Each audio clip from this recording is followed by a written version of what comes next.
Today's lecture is building on a budget.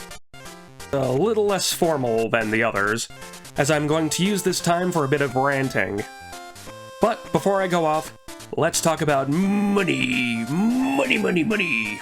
This game can get expensive, especially if you're relying on booster packs to get all the cards you want. Trading can of course alleviate some of that financial pressure, but chances are everyone that's willing to trade are also looking for the same cards you are, so even with potential trading fodder of all the cards you don't want, it very well could be everything that nobody else wants. It's a bit tricky, but there's one great way to ignore all of that and save a bunch of money.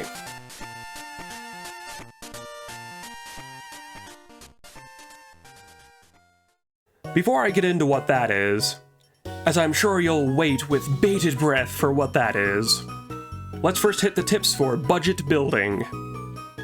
First, and should be the most obvious, go for the lowest rarity of a card. Yes, the full art cards usually look nice, but are they $30 or more nice compared to the $3 variant? Especially for the trainer cards. Do you want the $20 gold rare card or the 20-cent uncommon version of it? I bring up the prices of individual cards for the next point, number 2, with trading. As I've already said, not everyone is willing to trade, and those that will could very well be looking for what you're looking for, but if they're still willing to trade, most times people will trade based on the card's value. I say that in quotes because who's really to say what one fancy piece of cardboard is more expensive than another, but that's just my inner Mr. Krabs coming out again. So to find those prices, usually people will look up the card on TCGplayer.com, and whatever the market price is listed for is the trade value for that card. Do watch out for who you trade with, because some people are absolutely going to take advantage of you if they can. One guy in my group a few years back wouldn't say yes unless the trade was within a dime of being equal, or the price was in his favor to gain. Third, simply accept your wallet's fate. There's really not much else.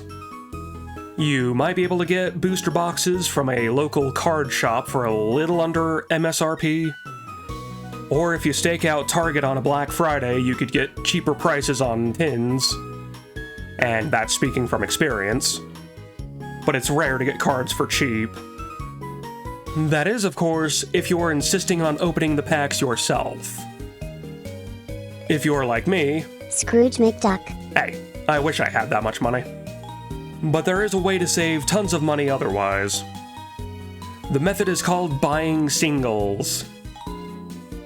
This will save you hundreds of dollars, plus it guarantees you get exactly what you want, which is super helpful when each set is well over 200 cards each, with almost 70% of each set only showing up in the 1 per pack rare slot. How about some numbers to back me up?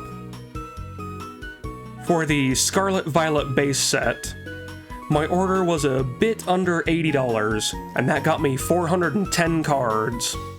If I were to buy $80 worth of packs, I'd get 20 packs. But of course that's before tax, and if the store actually sells them for $4 a piece, which I think they're almost $5 a piece now because of inflation. Such a convenient excuse, it's literally just cardboard, it's not that expensive. Come on, Scrooge, it's the manufacturing costs that have gone up too. Yes, I know, I'm being facetious. All the more reason to let somebody else foot that part of the bill. So how many cards would 20 packs get you? 200 cards. Half of what I got, and completely random at that. Plus, you'd only get 20 rare cards, unless you get a few extra because of them being reverse foil cards, which I got 91 rare cards with my order, which would require 91 booster packs to get, and even then I wouldn't have gotten everything that I actually wanted. So, if you're a cheapskate, money-conscientious person like myself, There's no other way. Sure, you miss out on opening the packs, which is a really stupid, but understandable, excuse. And you don't get the code cards for online and or live, but those are usually only 20 cents per code card anyways. So where do you get your cards from, Mr. Cheapskate? I personally use TCGplayer.com. And no, this isn't a sponsorship. But TCG Player, if you're listening, call me. I find that it's usually the cheapest site, although I can't really say for certain since I've only used a couple sites before.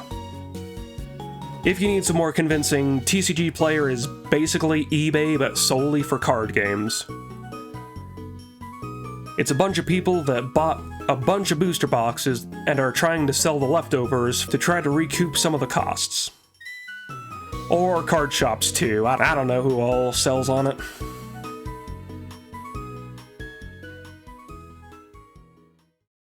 Are you done complaining? Pretty much, yeah.